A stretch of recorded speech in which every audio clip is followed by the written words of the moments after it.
बड़वानी शासन प्रशासन भले ही आयुष्मान कार्ड को लेकर बड़े बड़े दावे कर रहा हो, लेकिन जमीनी हकीकत कुछ और ही नजर आ रही है। ऐसा ही मामला आज बड़वानी के साई बाबा जीवनधारा हॉस्पिटल में देखने को मिला, जहां एक बड़वानी निवासी वर्षा नामक महिला, जो साई बाबा जीवनधारा हॉस्पिटल में ही नर्स के रूप में कार्यरत है, वो कलेक्टर कार्यालय पहुंचकर शिकायती आवेदन देकर आती है। उनकी मम्मी के उपचार में साई बाबा जीवनधारा हॉस्पिटल द्वारा लापरवाही बरती गई। महिला का कहना है कि उनकी मम्मी कोविड पॉजिटिव होने के बाद वह अस्पताल उपचार के लिए गई, जहां उनका उपचार सही तरीके से किया जा रहा था, लेकिन जब उन्होंने पेशेंट का आयुष्मान कार्ड लगाया तो अस्पताल द्वारा उपचार में मेडिसिन की आवश्यकता उपचार में लापरवाही बरतना शुरू कर दी और जिन मेडिसिन की आवश्यकता मरीज को थी वह ना देते हुए उन पर छुट्टी कराने का दबाव बनाने लगे। साथ ही महिला का कहना है कि वह स्वयं उसी अस्पताल में नर्स का कार्य कर रही थी। जब मेरे द्वारा कहा गया कि यह मेडिसिन मैं बाहर से लेकर आ जाती हूं, तो अस्पताल द्वारा कहा गया कि बाहर से कोई मेडिसिन लाने नहीं दी जाएगी। अगर आपको यह मेडिसिन देना है तो इनकी छुट्टी करा लीजिए।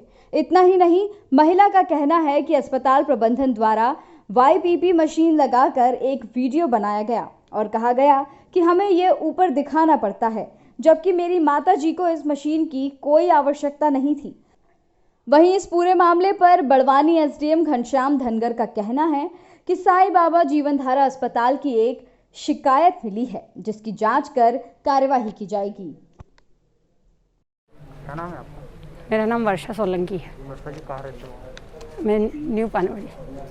कलेक्ट्रेट आए हो, किन समस्याओं को लेकर आए हो? सर, साई हॉस्पिटल के द्वारा जो मेरे पेशेंट के साथ दुर्व्यवहार किया गया है ना। मेरी मदर की जो आयुष्मान लगाने के बाद जो केयर नहीं हुई है, पैसा दे रही थी तब बहुत अच्छी केयर चल रही थी, मैं खुद मेरी मम्मी का मेडिकेशन कर रही थी, और जब मैंने आयुष्मान कार्ड लगाया तो उन लोगों ने मेडिसिन देने के लिए मना करा और बोलते हैं कि 1 ग्राम टैक्सिम मिलेगा, उसी से इलाज होगा। जब मेरा पेशेंट 4 ग्राम पिब्जो पे 1 ग्राम टिकोपेनिन पे 1000 का टिकोपेनिन चल रहा था, उस पर ठीक नहीं हुआ, तो ये बोल रहे हैं कि आयुष्मान वालों ने मना कर दिया है कि इतना महंगा मेडिसिन नहीं मिलेगा। और कलेक्टर सर अभी खुद बोल रहे हैं कि हमने अनुमति दी है कि जो पेशेंट आईसीयू में है उसको आईसीयू में ही रखना है, अगर बाहर से मेडिसिन लाना चाहता है तो ला सकता है। और वो तो एक पैकेज है ना, आप तो दो मेडिसिन, अगर ऊपर का जो भी होगा वो अटेंडर खुद भरेंगे, फिर क्यों नहीं दिया मेडिसिन मेरी मम्मी को। और जब मैं वहाँ नहीं थी हॉस्पिटल में, मैं टिफ़िन लेने गई तो मेरी मम्मी को YPP लगा के वीडियो बनाया, और मैंने जब पूछा हॉस्पिटल वालों से कि क्यों वीडियो क्यों बनाया, मेरी मम्मी को तो YPP की ज़रूरत नहीं है, तो बोल रहे हैं कि तुम आयुष्मान में करवा रहे हो तो हमको आगे बताना पड़ेगा कि पेशेंट YPP पे है। जब मैं खुद मेडिकल स्टाफ हूँ तो मेरे को पता है ना पेशेंट को YPP लगाना ही नहीं है। मेरी मम्मी इतना डर गई थी YPP लगाने के बाद कि वो ये समझ गई है कि मैं बहुत ज़्यादा सीरियस हूँ, इसीलिए मेरे को मशीन लगाई है। मेरी मम्मी, मैं जब टिफ़िन लेके वापस आई तो मेरी मम्मी बोल रही कि तू मेरे को छोड़ के मत जाया कर, तेरे जाने के बाद मेरे को मशीन लगाई और मेरे को घबराहट होती है। क्यों किया मेरी मम्मी के साथ ऐसा? रात को 11 बजे मेरे को बोल रहे हैं कि इतने महंगे इंजेक्शन नहीं मिलेंगे, आप चाहो तो छुट्टी करवा लो। रात को 11 बजे मैंने संजीवनी हॉस्पिटल में एडमिट करा मेरी मदर को, और दूसरे दिन मेरी मम्मी की डेथ हो गई।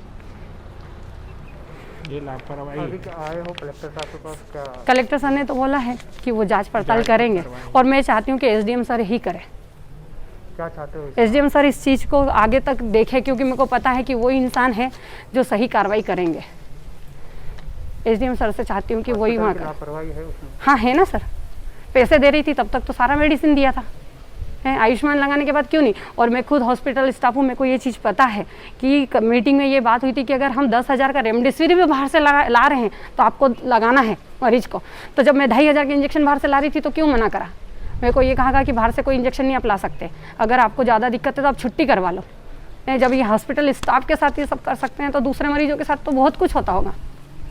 और मैंने खुद ने देखा है सर, कैजुअलिटी में अगर कोई आयुष्मान कार्ड लेके आता है तो ये लोग उससे ये बोलते हैं कि हल्का मेडिसिन आता है आयुष्मान में, पेशेंट ठीक भी हो जाएगा और मर भी सकता है। आप भी आपके मरीज को लेके आओगे तो ये बोलोगे ना, नहीं यार पैसा लगाएंगे, हमको तो हमारा मरीज चाहिए। बिल कितना बना था? 1,32,000 का सिर्फ हॉस्पिटल का, मेडिकल का 42,000 अलग, जबकि मैंने 10 तारीख से ही आयुष्मान कार्ड लगा दिया था, तो फिर इतना बिल क्यों बना है? और अब बोलते हैं कि हम बिल माफ़ कर देंगे। बिल माफ़ नहीं करवाना है। जिन लोगों के साथ गलत हो रहा है, अब मैं चाहती हूँ कि आगे तक पता चले कि हॉस्पिटल में चलता क्या है। ये 25% डिस्काउंट नहीं चाहिए मेरे को, वो 25% भी मैं भर दूंगी।